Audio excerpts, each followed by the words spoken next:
It's been an up and down journey for this Eagles team, especially on defense. Jekyll and Hyde. Which unit is going to show up? The one that played in the Saints game or the one that showed up in Atlanta? The one that played in Green Bay or the one that showed up against the Buccaneers? We have no idea until these past 2 weeks. And I'll give you that it's been against weaker opponents, the Browns and the Giants, but the opponent we face next has beaten the same two opponents for 66% of their wins in the Cincinnati Bengals. And they are a better measuring stick with the fire offense. Jamar Chase, T. Higgins, although he might be slightly compromised if he plays at all. And Joe Burrow is a world-class talent at getting the ball out of his hands, and he's proficient. Some of the best turnover-worthy, less play. I think he's sixth best in that category. And he's a challenge for sure, but we do have one key in beating him. It's just because of his nature. It actually helps us out. But we'll get into that and more in this film study. What's up, it's your boy Centron. Come back at you with another analysis video. And I kid you not, that's my real name.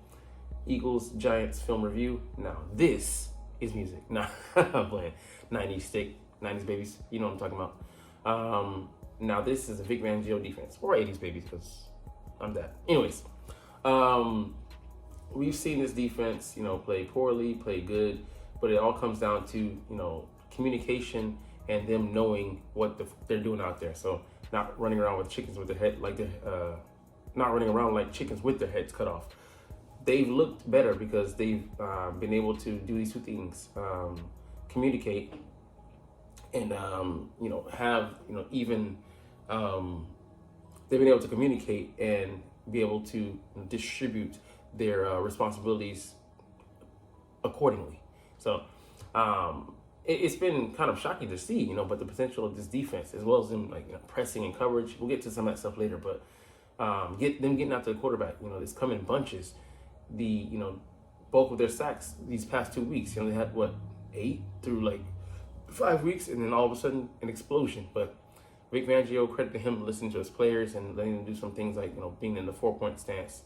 Josh Sweat also does better from that. Bryce Huff got a sack from that. So I mean, it's a work in progress, but I'm very encouraged by what we're seeing, and I'm hoping that this confidence, even though it was earned against lesser opponents, will transfer over to the rest of the season, and these guys can continue to communicate and just be on the same page, take care of their responsibilities, not worry about what's going on next to them, trust the guy next to them, which is a huge issue. It seems like they've been doing more of that.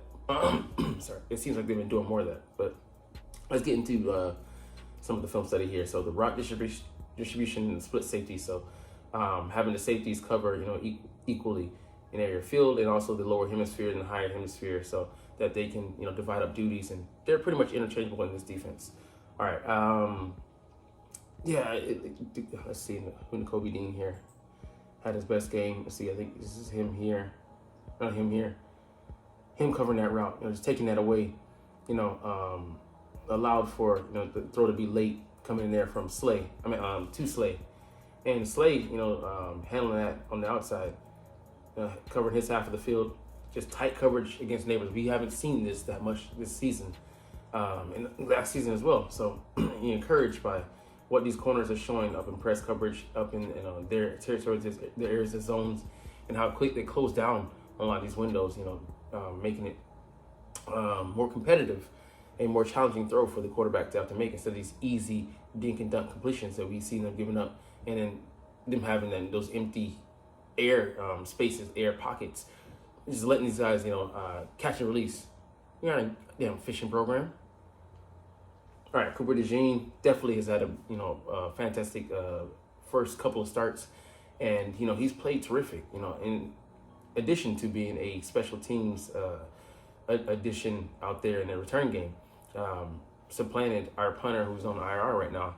I can't wait for him to get back so Cooper DeJean can just focus primarily on defense and be the backup option, because I don't want him to get hurt. And Vic Fangio also lended credence to him being worried about Cooper being back there. But what can he do? It's kind of an emergency situation. But right into the football, definitely you saw this. We'll look at a play later.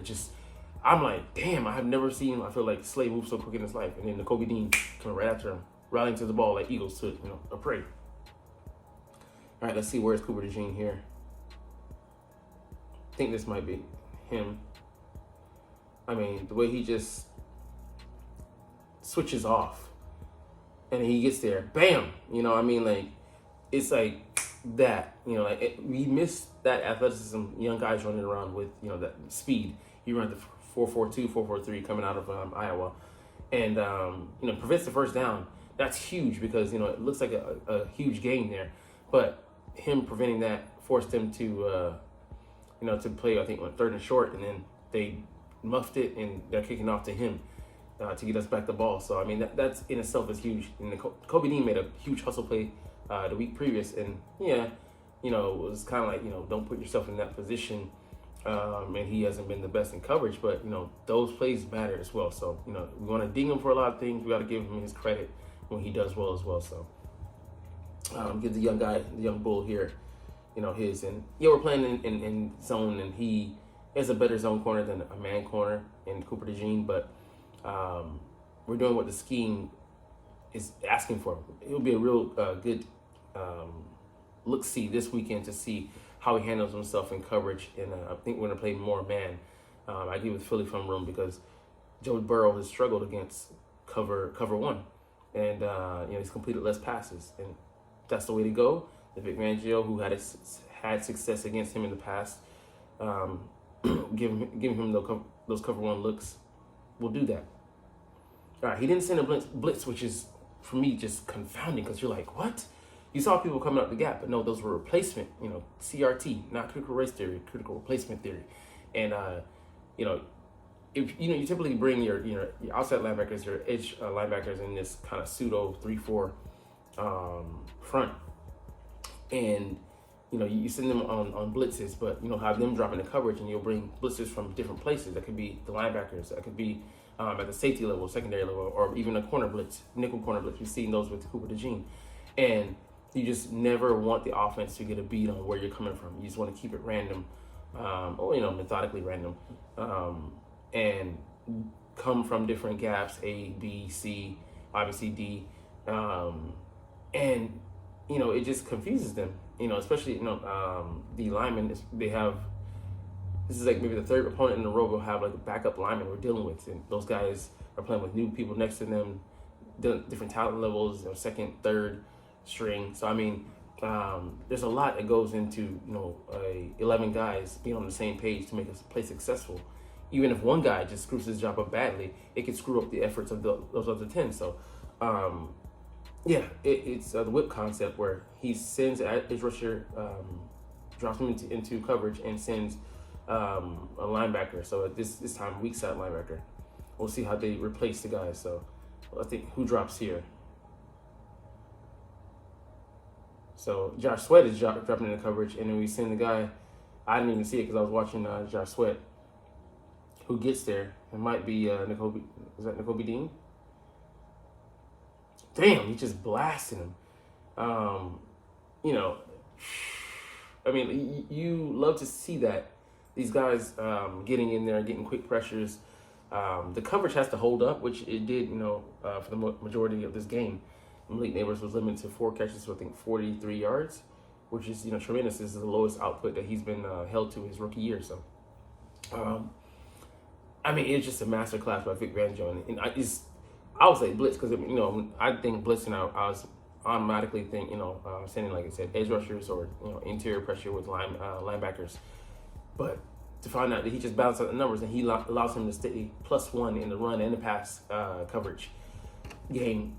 Man, just brilliant. Oh, my CD popping out and I didn't touch anything.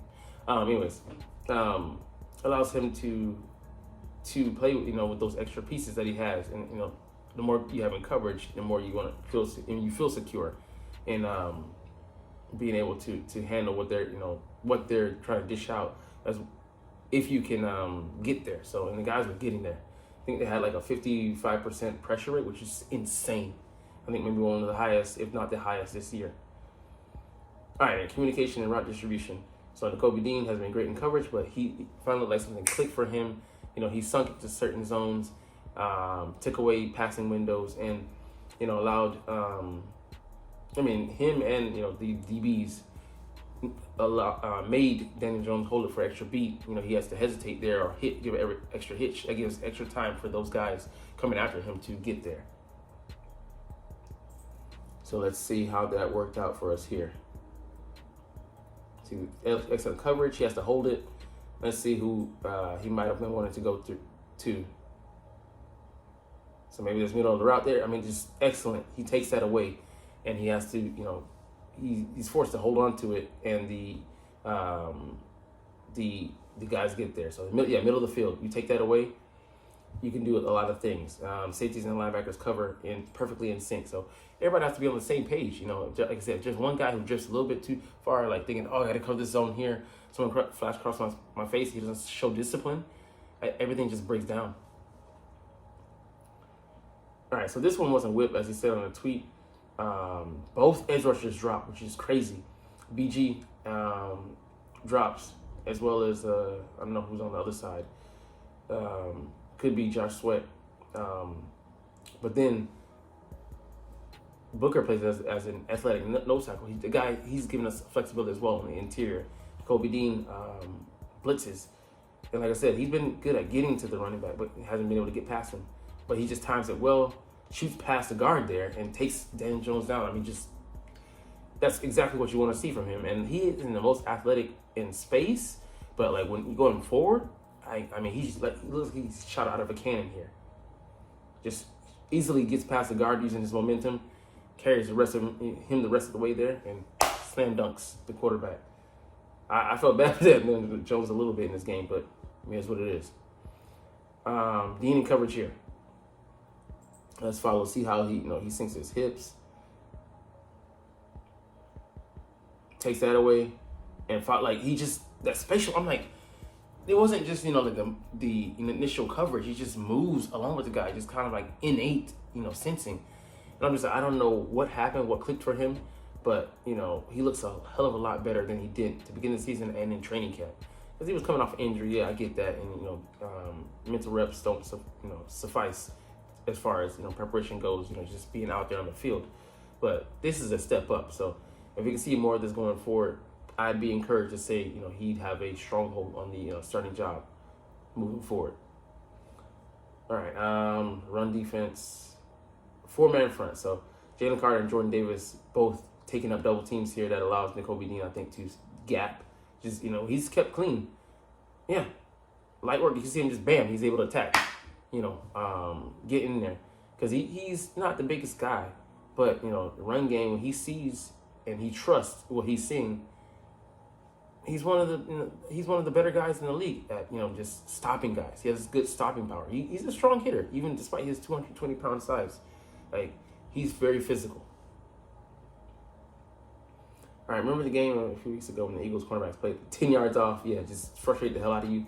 Here you see Nakobe Dean and Darius Slay closing. Well, primarily Slay. But look at this ankle. Like, this just blew my mind, right, watching it live. I was like, damn. So he's here. They're here at the top. I think it's going to Neighbors. So, bam, shutting down. And, like, you see how light and fast he closed in there? And then Nakobe Dean, just for great insurance policy, was right behind him, shutting that shit down. I'm like, damn. All right, so here we have another split safety coverage and another sack. Quarters, half. So I'm not that good with these coverages because I'll get it. I get what they're saying. They're covering a quarter here and then a quarter here, and then that safety's covering like half of this field here. And the safety can be a robber, or trying to help out, cheat. They could be double coverage and a bracket coverage or something like that. I get the basics, but when it's the application, because they'll motion out a guy, so I'm like, how does that change their responsibilities? How do they shift? And they know more than me, of course. They push and pull and go, and got to communicate. That's very important. But I couldn't tell you the difference between cover 6 and cover 4. I know cover 4 from like Madden, but like I said, I'd have to study this more. But it's just how they're executing these coverages has been so much more disciplined in these past 2 weeks. So the split safeties here. You can see it's just like they're handling all the routes coming into the area, just excellently passing off things. And because they're doing that, like I said, it gives that pass rush extra time to get there. So we'll see how they did that. I mean, damn, just coming around the edge, and then, you know, he has to step up, which makes him step right into Jalen Carter. So they were eating off each other. Pause. No Diddy. No sick, freakazoid parties. But they were like playing in syncopation. Like, when you force the quarterback to step up, if the guy, you know, in the interior is beating this guy, he's, you know, right there in his face, and he has a chance to make that difficult throw at the very least. But there, he fought through his guy, and he got to him. You know, Jalen Carter did, so he had 2 sacks in this one. Also, Nakobe Dean had 2 sacks. I mean, it was just a well-organized effort, and Bryce Huff commented after the game that, hey, man, we're just playing, you know, in sync, no band, and, you know, you saw the result out there. You know, guys were able to, you know, to eat off other guys, you know, because Nolan Smith made that sack possible. It really was his sack, his effort that, you know, Jalen Carter rewards of. And Nakobe Dean, again, what a performance. Taking away, I think, the throw from Malik Neighbors. Quinion as well, you know, him covering him. I think it might be him at the bottom. Just awesome. What is that there? I mean, is that Nakobe Dean getting the sack again?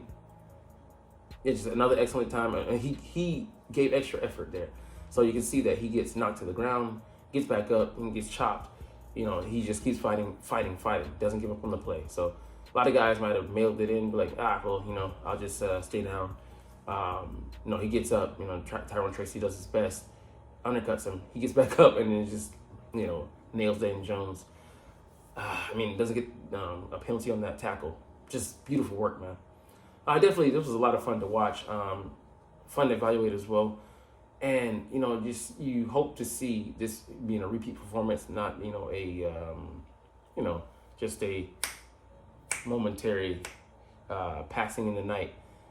I hope that they can make this a more consistent effort and trust each other, put in the requisite film study, trust, you know, their D coordinator, and, you know, get that reaction time down to where they're instinctually moving and, you know, talking out there, communicating so they can pass these things off and just work as a whole. I mean, to me, we're a top 10 defense. We look like a top 10 defense these past 2 weeks. Like I said, with the level of competition rising over the next coming weeks and next coming opponents, we're going to be tested. And how will we fare? Are we going to crumble under that pressure? I believe the early goings with us facing adversity by way of the schedule and the injuries and things like that have challenged us, and we come out on the other side better for it. I'm hoping, and we'll see. The proof will be in the pudding, if that is the case. Anyways, you're not even watching though, but it's all good because I love talking about the freaking stinking Philadelphia Eagles, who I love, and I love making these videos. So we'll chunk the juices officially and get the fuck up out of here. But as always, it's fly Eagles fly, and let's motherfucking go. Like, comment, share, subscribe if you want. Thanks for watching. Check me out at Centron Anime, Centron Life, or Centron Laughs, or other social media.